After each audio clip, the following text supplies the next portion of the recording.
மங்கள நாயகி மகாலட்சுமி எங்கள் இல்லம் தேடி வாருமே.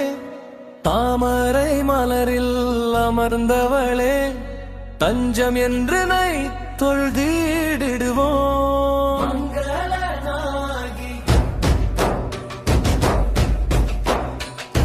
பொன்னும் பொருளும் தருபவளே பூரண அமைதி அளிப்பவளே மின்னும் மொழியாய் திகழ்பவளே விரக்திக்கும் அன்னையே வாருமே.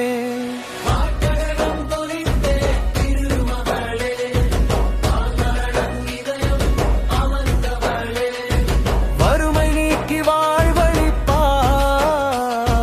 வளங்கள் யாவும் தந்திடுவாய். உன் பாதம் பணிந்தோம் லக்ஷ்மி தாயே என்றும் எம்மை காத்திடுவாய்.